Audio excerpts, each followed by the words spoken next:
book that was written by a Frenchman named Jean-Francois, and it was entitled Why Democracies Perish. And his theory was that in this great contest between democratic institutions like our own and fledgling democracies across the world, that communist totalitarian systems like Russia would prevail. That the Soviet Union was destined to win. His theory was that because the Soviet Union could control information, it controlled what people knew and what they read and what they saw and what they could have available to them by way of information and knowledge, that they could always succeed. They could spin the news, they could create impressions, they could create stories that their people would believe. Whereas on the other hand, as democracies, we would have to deal with Watergate scandals and mistakes and bumps in the road and disillusionment and turmoil and political partisanism and all the things that sometimes look like they're about to tear democracies apart. He was wrong. He believed that the Soviet Union would continue to be expansionist. They'd have to keep pushing the Berlin Wall out, because as more and more people looked across the wall, they might see the truth. So you had to keep expanding. That was his theory, and that they would win. He was wrong. The Berlin Wall came down. A lot of credit's always given to Ronald Reagan and the pressure he put on the Soviet Union militarily.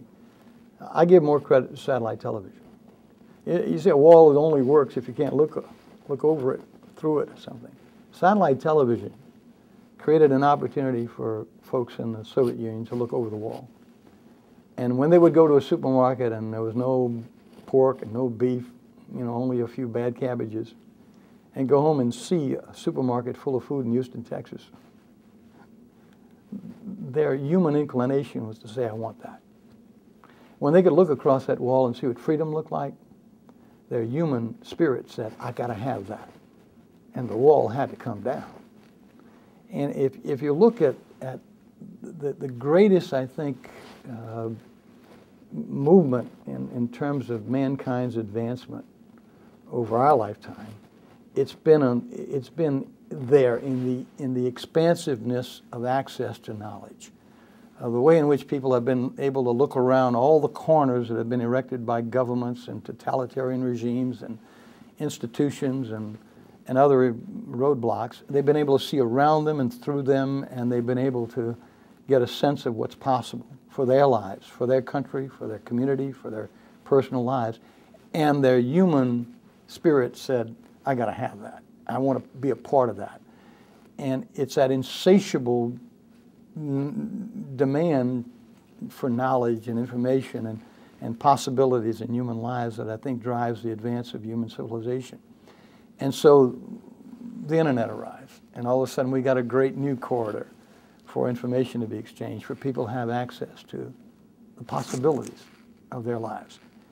And that's going to continue to beat against whatever dictator arises, whether he's in Iran today or in Korea or anywhere else in this world, and to make it more difficult for them to turn the clock back and to go back to institutions that repress human beings.